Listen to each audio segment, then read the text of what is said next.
twabanza tukamuha umwanya ubundi rwose tugakomeza n'andi makuru. Iyo duha umuntu umwanya nubwo atakiriye umushya muri kiganiro kuko amazi yatanga mu butumwa, ariko hari wasanga nk'abantu ba hano Rubengera muri Karongi ari ubwa mbere bagiye kukumva no kukubona, uribwira abanyarwanda mu mazina yawe yombi, nurangiza utubwire icyo uhagarariye muri RNIT Iterambere Fund kuko uranayambaye ishati yawe nziza cyane ya black. Hanyuma rero ugenera ubutumwa abanyakarongi bihereye hano Rubengera turi, ariko ubutumwa busakari mu Rwanda hose. Urakoze cyane. Nitwa Ndisanze Jean Paul, nkaba ndi umukozi w'ikigo cyitwa Rwanda National Investment Trust, yego RNIT.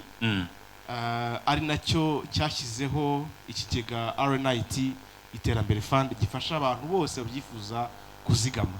Mu kigo rero nkaba nshinzwe ishoramari no guteza imbere ubucuruzi. Yego.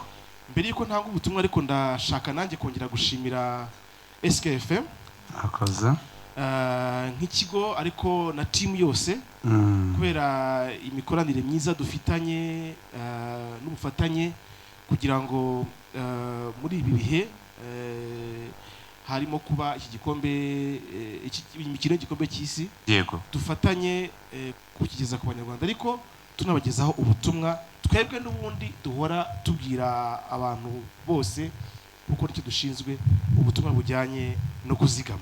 Yego. Urusabye rero kugira icyo mbwira abanyakarongi ariko n'abanyarwanda bose muri rusange n'abandi badukurikiye mu gihugu cyose.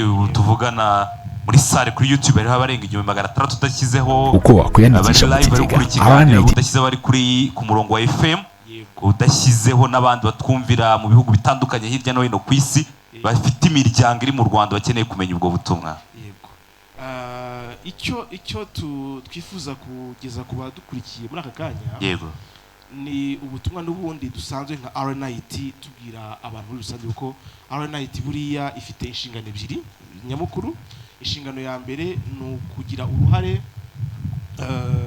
mu bikorwa kugira ngo mu Rwanda hashobore gutezwa imbere umuco wo kuzigama. Ibyo rero tubikora mu buryo butandukanye, dukora ubukangurambaga bugamije gushikariza abantu bose kongera ukuntu tuzigama amafaranga. Hanyuma indi nshingano ya kabiri RNIT ifite niyo gushyiraho uburyo bworohereza ababyifuza bose kuzigama, abamaze kubikangukira kuzigama boroherezwa mu buryo butatu. Icya mbere ko amafaranga bazigama aba afite umutekano usesuye, aba acunzwe neza kinyamwuga, icyo ni kimwe. Hanyuma ikindi, ayo mafaranga azigamwe akabyara inyungu ziri hejuru ku isoko ku buryo bungukirwa ku rugero rushimishije. Tumaze imyaka irenga 6 dutanga inyungu ku mwaka iri hejuru ya 11%, kandi iyo ngiye akaba ari inyungu umuntu abona kuko haba havuyemo ibindi byose, cyane cyane ko ibi bigega leta yabisoneye umusoro ku nyungu kugira ngo bibashe gutera imbere. Yego. Ikindi kintu nuko dufasha abantu kuzigama ku buryo igihe baramutse bifuje kugira icyo bakoresha ubwizigame bwabo babona amafaranga yabo ku buryo bworoshye, nta kiguzi kandi nta yandi mananiza, kandi mu gihe gito bishoboka. Ubu ngubu RNIT Iterambere Fund twashyizeho mu kigega. Iyo umuntu aramutse yifuje gukoresha ubwizigame bwe, uko ubwizigame twemera ko icyo bumaze ari ugutabara umuntu igihe afite ikibazo cy'amafaranga kimutunguye akeneye gukoresha amafaranga, ariko n'ikindi bikaba kwiteza imbere. Iyo umuntu akeneye amafaranga abisaba kuwa 4 akayasubizwa ari kuwa 4 y'icyumweru, ni mbere y'icyumweru amafaranga ye yose aba yabonye cyane. Kandi ikindi rero nifuza gushikariza abanyarwanda, numva uyu munsi bafitiye message nk'eshatu z'umwihariko. Wenda mbere ko nareka mukaza no kumbaza ibibazo niba hari icyo mushifuza kumbaza.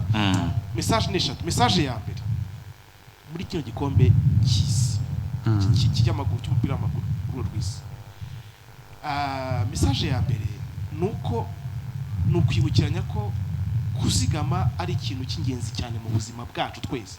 umuntu ku rwego rwose rw'iterambere yaba ariho dukeneye kuzigama kurushaho kongera umubare w'amafaranga tuzigama. Bivuga ngo buri muntu wese icyo yungutse turashishikariza natwe ubwacu tubyibwira, nanjye ubabwira, nanjye ubwanjye ndimo, turashishikariza abantu bose ko amafaranga tubona atari amafaranga yo kurangirira mu byo dukeneye, ahubwo ari amafaranga yo kugira icyo dukuraho mbere tukakizigama kugira ngo ejo kizatugirire akamaro. Tukagikuraho nubwo tuzi ko bigoye. Umuntu wese ugiye kuzigama avuga ko bigoye, kandi kuko ni ukuri kuzigama biragoye, kubera ko nta na rimwe ibintu dukeneye gukoresha amafaranga bizigera bingana n'amafaranga dufite. Ibyo ni ikintu gikomeye cyane.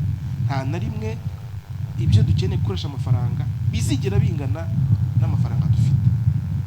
Hakaza igisubizo kimwe rero, kikaba ko uko ngenda niga kuzigama kurushaho bimfasha ko ejo hazaza nzongera umubare w'amafaranga mfite ashobora kumfasha gukemura ibibazo mfite. Kuzigama mbere na mbere, kuzigama bigakunda iyo ntungutse amafaranga, mpembwa amafaranga, mbonye amafaranga, nakira amafaranga, nkabanza nkagenda icyo nkuraho nkakizigama, nkabona gukoresha hasigaye. Iyo niyo principe y'uko ibintu bigenda. Iyo message ya mbere cyane. Message ya kabiri, yego, ari nako tugana ku musozo ko turaza kongera n'ubundi tubane no mu bindi bikoro. Yego, message ya kabiri nuko abifuza kuzigama bose RNIT iterambere fund twashyizeho iborohereza cyane, kuko ibafasha kuzigama uhereye ku mafaranga makeya.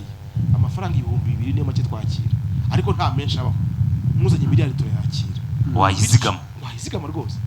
Bityo umuntu ashobora guhera ku mafaranga make 2,000 nakagenda yongera n'andi uko agenda yabona, akagenda yazigama uko yabonye gahoro gahoro. Iyo umuntu azigama gahoro gahoro amafaranga agenda agwira, kandi iyo uzigama hari inyungu nyinshi bigufasha gutera imbere kurushaho ko ubwizigama bwawe buriyongera. Message ya kabiri. Message ya gatatu, yego, message ya gatatu niyo kubwira abantu ngo twige, twibuke, twemere igihe. Abantu rimwe na rimwe hari ko bacika intege kubera ko batekereza kuzigama, akavuga ati jewe ubu mbona mfite ubushobozi bukeya cyane, yego, nazigama amafaranga 3,000 yonyine ku kwezi. Agatekereza ati nzigama 3 ku kwezi, ku mwaka nzaba mfite amafaranga angahe? Akabara agasanga azaba ari amafaranga 36,000 ku mwaka wose. yego, Hanyuma agahita acika intege, atunzamara amezi 12 nzigama, hanyuma umwaka nurangira sanjye mfite 36,000 byonyine. Agacika intege kabivamo. Kubera iki? Kuko abazi igihe, abona ibyo yifuza, arabyifuza ubu, ariko ntiyemera igihe bisaba n'ubushobozi afite kugira ngo byombi bihure maze azabashe kuzigamira amafaranga yifuza cyangwa kugira icyo yifuza. Igihe kirakomeye cyane, ni ngombwa ko twiga kuba patient n'iki Kinyarwanda buriya, kugira kwihangana, kugira kwihangana kugira ngo uko tuzigama amafaranga make tugenda tubona twemeye n'igihe bisaba, maze tuzagihereho tugira icyo twiteza imbere. Iyo umuntu avuze ngo ubu nimara umwaka nzazigama 3,000 byonyine, agacika intege, ubundi umwaka urashira agasanga ntacyo yazigama, kandi nabikora umwaka ukagumaho, akaguma agenda azigama gake gakeya, nyuma y'imyaka 2 azaba afite. Urumva ari ubwo butumwa dufite, wenda turakomeza kubibwira abantu. Uwo kwifuza andi makuru arambuye yabahamagara kuri 58890 itishyurwa, agahabwa andi makuru arambuye cyane. Urakoze cyane, turaza kongera tubane no mu bikorwa biri imbere, by'umwihariko mu mikino y'igikombe cy'isi iteganyijwe guhera ku isaha y'isa moya, ku isaha y'isa 5 nabwo turi kumwe dutanga ubutumwa bwiza bwa RNIT iterambere fund. Turakomeza tubaho ubutumwa bwa RNIT, umunyarwanda wese arashishikarizwa kwizigamira kugira ngo ategure neza ejo hazaza cyane kabisa. By'umwihariko ukurikije igikombe cy'isi, ukurikiye amakuru y'imikino, izigamire uko angana kose, yego, ejo yaguhindura ubuzima, ejo yakuguka. Abamotari benshi twabonye naha bafite na moto nshya rwose, bafite isuku nyinshi cyane. Mwizigamire, ibipina ntabwo bihagije, amafaranga nyine ya garanti yandi igihugu kiba kikubikiye. RNIT ni igihugu, ntabwo ari ibintu by'umuntu yazanye mu Rwanda. Ni igihugu, ni projet y'igihugu, igihugu kikubikire rwose, kikuzigamire. N'abahinzi b'inabo urutoki rwinshi cyane, abahinzi hano nabonye abenshi bibera mu bintu by'amakawa ikawa n'urutoki n'urutoki rwinshi urutoki rwose n'urutoki rwinshi cyane cyane hano uba ndabyibutse kuko hano naho hahingwa ikawa cyane ariko mwumvise ko mwari muhari sinibuka ngo inganda zikora ikawa nyinshi ngo ziba Nyamasheke hano barahinga bakabyohereza Nyamasheke ariko urumva kuva hano kujya Nyamasheke ni hafi abantu bahiga ikawa hano kweza Nyamasheke buriya na hano zirahari nani zabura naha zirahari kera ku Kibuye ikawa ni hano naho Kibuye ubundi Kibuye ni ikawa kuva kera dusuhuza abashefu batuye no